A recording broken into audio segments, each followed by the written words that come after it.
ඉස්සර අපේ අම්මා බයේම හිටපු දෙයක් තමයි මට තනියම ඉද්දි උයාගෙනවත් කන්න බැරි වෙයි දන්නේ කියලා. ඉස්කෝලේ යන කාලේ පොත්වල, කැම්පස් ඉන්න කාලේ වැඩ පොත්වල, ඊට පස්සේ ජොබ් කරන්න ගත්තා. එතකටත් වැඩ කඩෙන්ම කකා ඉඳින් දන්නේ කියලා. හැබැයි කොහොම හරි මට අම්මගේ පිහිටෙන් අම්මගේ ස්කිල් එක කොහොම හරි උපතින්ම ඇවිල්ලා තියෙනවා. අපේ අම්මට රසයට උයන්න පුළුවන්. අපේ ආච්චිටත් රසයට උයන්න පුළුවන්. අපේ පවුලේ හැමෝටම වගේ රසට උයන්න පුළුවන්. ඉතින් ඒක මටත් බැරි වෙන්න විදිහක් නෑනේ. ඩිසයින් කරනවා වගේම මම ගොඩාක් ආසයි උයන්න.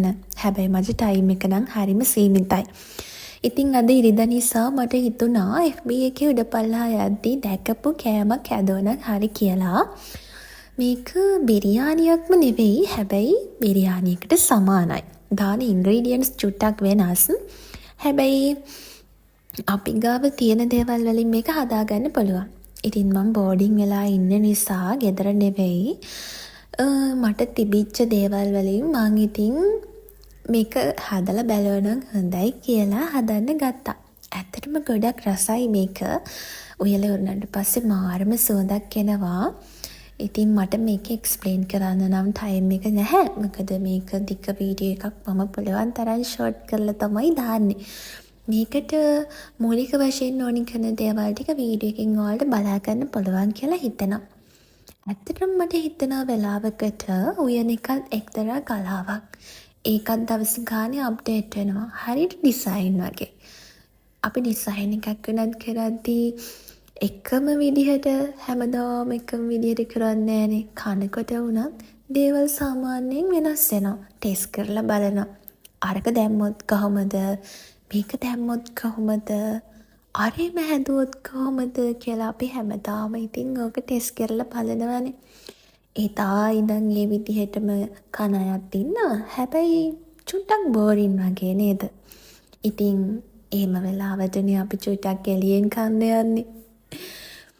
කොහොම හරි හැමදාම එළියෙන් කනවට වඩා මට හිතුණා මහන්සිය යන්නත් එක්ක ඔළුවටත් සැහැල්ලුවක් දෙන්න, තියෙන ප්‍රශ්න වලිනුත් නිදහස් වෙන්න පැයක් දෙකක් අරගෙන කෑමක් හැදුවොත් හොඳයි නේද කියලා.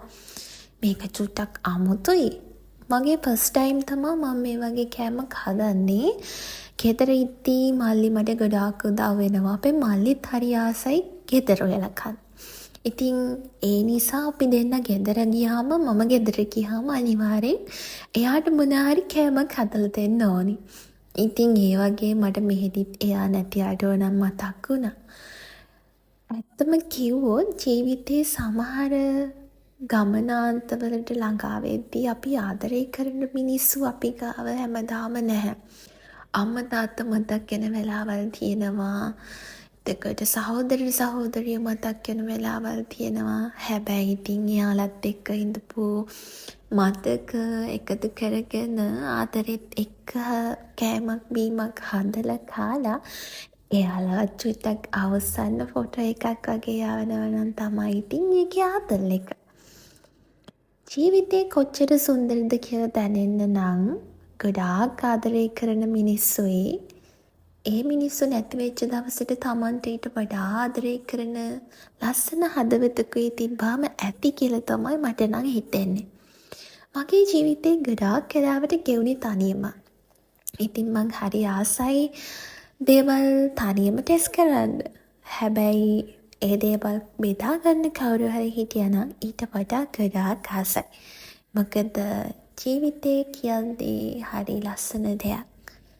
අපිට අපේ ජීවිතේ තියෙන සුන්දර දේවල් බෙදා ගන්න, මතක එකතු කරන්න, මතක පොත් පිටු ගහන්න කවුරු හරි ඉන්නවනම් මේ වගේ රස කෑමක් තනියම කන්නේ නැතුව කීප දෙනෙක් එක්ක එකතු වෙලා කන්න පුළුවන් නම්, කයියක් දාගෙන හදන්න පුළුවන් නම් ඒක තමයි ලස්සනම.